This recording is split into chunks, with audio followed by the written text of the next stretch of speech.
Hi everyone, it's Darlene. Welcome back for today's card. It's a fun card. I'm using this pineapple stamp by Stampin' Up! And I'm also using this Next Level embossing folder by We Are Memory Keepers. I'm using this basket weave right here.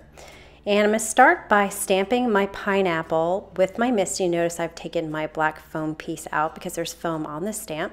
I've got Canson XL Mixed Media watercolor paper, and I'm using Wild Honey Distress ink. So I'm going to mask that top portion of my pineapple because I'm going to do that later. And then I'm going to ink up the whole bottom with Wild Honey. And I'm going to stamp this dry onto my watercolor paper. I'm going to spritz this a little bit later. So let's take the masking tape off the Post-it, and I'm going to stamp it down here. And I'm going to be cutting this out later, so I'm not too worried about where it stamps on my paper. You can see it does not look pretty at all, but that's okay because it's going to all come together in the end. So what I'm going to do is I'm going to clean my stamp off with my absorber. I have been using this same piece of absorber for 15 months. It's very stained, but I just rinse it off with water and I keep it in this Tupperware with no top on because if you seal it, it starts to smell. And so I am still using it and it's great.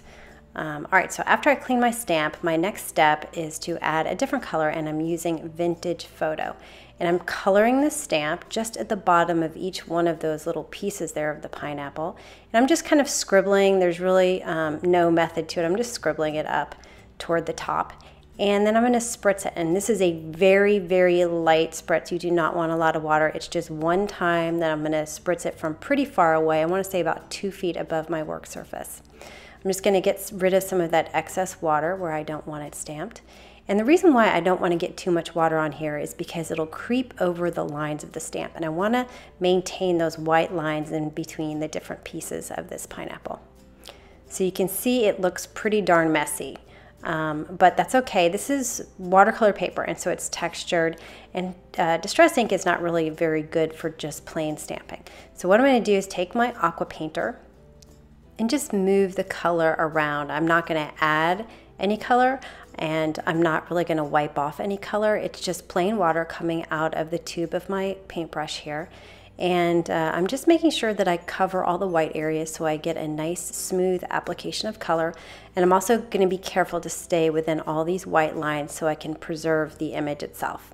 This is a pretty easy way to get a variation of color with a little bit of dimension with just a plain stamp. The reason why I didn't take my Vintage Photo directly to the cardstock itself is because I wanted to make sure I had all of those white lines intact, and that would be really hard to do, stay in the lines to do that with the Vintage Photo marker. So I found it easier to just do it 2 separate stamping times. I used my MISTI, but of course you could use a Stamp-A-Majig or something like that just to align the stamps each time you stamp them. And so what you end up with is just a nice subtle variation of color. So I'm going to finish all these little segments here, and I'm going to move on to the top part of the stamp. So I'm going back to my MISTI here, and I've got pine needles. I'm going to mask the bottom and ink up the top. This is a pretty dark green ink, so it's going to give me a really bright color here. So when I lift it up, you'll see, and again, the paper is textured, so you're not going to get a really nice solid image. I'm going to clean this off, and the color I'm using as my secondary color here is Walnut Stain. And so I'm going to take my marker and I'm drawing on the stamp. And I'm really being a little bit messy about it. You don't have to worry too much about staying in the lines because it's really just adding a subtle extra color that we're going to blend in a minute anyway. So you just want to get some of that color down and make sure that you have enough of it because you do need quite a bit to kind of overpower that bright green just a little bit. Again, a very light single spritz from pretty far away just to kind of activate the color here. And then I'll stamp it on top of that pine needles. And spritzing the water just that second time adds just enough to blend it together, but not too much that you're kind of ruining the image of your stamp. So again, exactly what I did with the bottom portion of this pineapple, I'm going to take my aqua painter, and because these colors are so dark, I'm going to take a tissue and periodically I'll wipe the color off because I want to make sure that you can still see the green and the brown separately. You don't want them to all blend into one color. So I'm going to go through this whole thing and color each one of these, getting rid of the white areas and just making sure that the 2 colors blend nicely together. I'm gonna let that dry and work on the rest of my background. I'm gonna show you my sandwich here. I find that the sandwich is a little bit different for each one of these folders, so you just have to experiment a little bit. For this one, I used my magnetic platform and one acrylic plate, and that's all I needed. I have a piece of Neenah cardstock, and what I'm gonna do is spritz it, and very, very little, just maybe I'm doing this off camera, it's about 2 feet away, 1 spritz will be enough. This little bit of water helps your paper be a little bit more pliable so it takes the dry embossing better and it doesn't rip or tear or anything like that. The nice thing about these folders is that they have a grid inside, so you can line up exactly where you want it to go. And then I'm going to take the folded side and put it in first. I just found that this is much easier to do than to do the other side. I'm not sure why. I guess it kind of gradually goes up. Anyway, I had to flip my Big Shot around here, but I'm going to push it through. And then I'll show you, I'm going to open it here. You get a really nice, beautiful, deep impression with these embossing folders. You can see my paper is just a tad bit wavy, but all you have to do is press it down and pull it outward a few times and it'll go back to its original shape. For my sentiment, I'm going to have these 2 different stamp sets by Paper Smooches. The left is called He Said, She Said, and the right is called Slang Gang. It's got some really fun sentiments in it. I'm going to stamp this beach bubble first with some VersaFine black onyx ink, and then I'll stamp my sentiment with the same ink on the inside. There are matching dies, but I don't have them, so I'm just going to cut it out by hand. This set is called Happy and Smile by Simon Says Stamp. I'm just using the smiley face. It's kind of an open mouth because he's speaking, so I wanted to make sure that his mouth was a little bit open. This was the perfect stamp for it.